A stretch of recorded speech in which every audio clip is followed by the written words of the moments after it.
Impact Family, impacting the world through healthy family.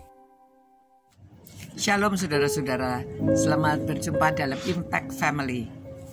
Saudara, salah satu supaya kita hidup berkemenangan itu kalau kita bisa hidup kudus, ya.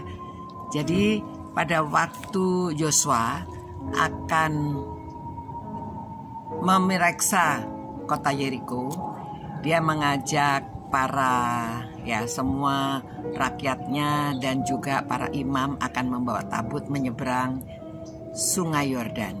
Tetapi dia mengatakan sebelumnya itu Tuhan juga memerintahkan, dan Yosua mengatakan kepada mereka demikian.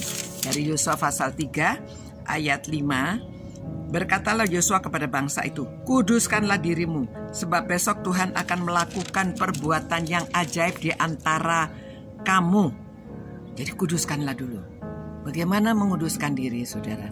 Kalau Paulus dalam Roma 12 ayat 1 dan 2 mengatakan, persembahkanlah tubuhmu yang hidup, yang kudus, dan yang berkenan kepadanya.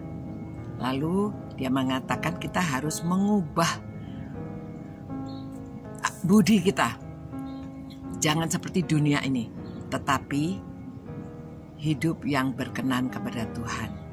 Tahu kehendak Allah, ya, yaitu yang baik, yang berkenan, dan yang sempurna. Jadi kita harus hidup, tubuh kita persembahkan untuk hidup kudus kalau kita mau perbuatan yang ajaib, perbuatan yang luar biasa terjadi dalam hidup kita. Ya, selain kita sudah terima Tuhan, kita menjadi anak-anak Tuhan, maka kita harus hidup kudus.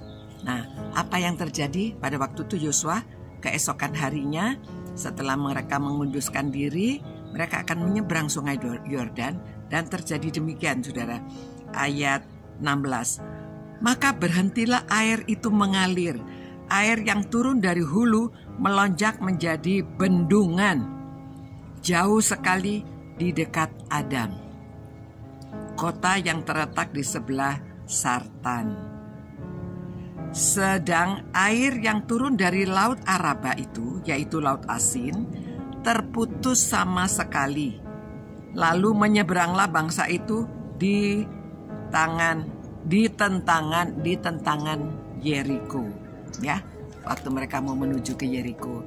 Nah, saudara, keajaiban ini terjadi kan mereka diminta menguduskan diri. Kita menguduskan diri karena waktu kita mau, ya, kita tidak bisa hanya minta-minta pada Tuhan untuk melakukan keajaiban pada diri kita, supaya diterima di sekolah, supaya kita ujian lulus, supaya kita dapat pekerjaan, supaya kita banyak hal yang kita minta, supaya sakit kita disembuhkan, supaya kita dilindungi. Waduh, banyak permintaan kita pada Tuhan. Tetapi bagian kita apa yang kita lakukan? Kita harus hidup kudus. Hidup kudus, ya. Hidup yang berkenan kepada Tuhan. Saudara tahu mana yang berkenan, mana yang tidak berkenan, ya. Karena setiap orang ada Roh Kudus di dalamnya. Pada waktu mereka mau melakukan sesuatu, pasti saudara dalam hati saudara tahu ini boleh atau tidak boleh, ya. Saya sudah banyak menjelaskan. Ini sudah beratus-ratus kali merenungkan firman Tuhan, dan yang belakangan ini bagaimana kita hidup berkemenangan, ya.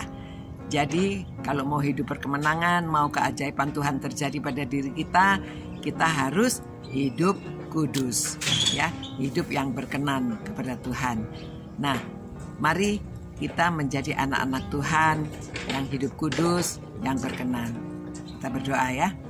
Tuhan, terima kasih atas firman Tuhan, dan terima kasih karena Tuhan mau melakukan keajaiban dalam hidup kami. Namun kami harus hidup kudus. Tolong kami Tuhan, tolonglah orang-orang yang merenungkan firman-Mu ini, supaya mereka bisa melakukan hidup kudus di hadapan hadirat-Mu. Terima kasih Tuhan. Demi nama Tuhan Yesus kami berdoa. Amin. Nah, saudara-saudara, sampai berjumpa pula.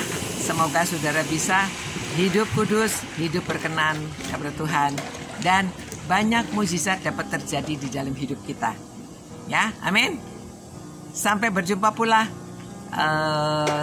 saya berdoa buat saudara-saudara supaya bisa melaksanakan, ya.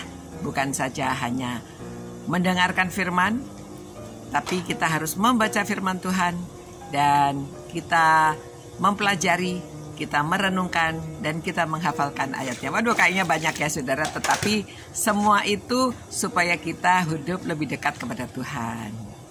Sampai berjumpa, ciao. Impact Family, impacting the world through healthy family.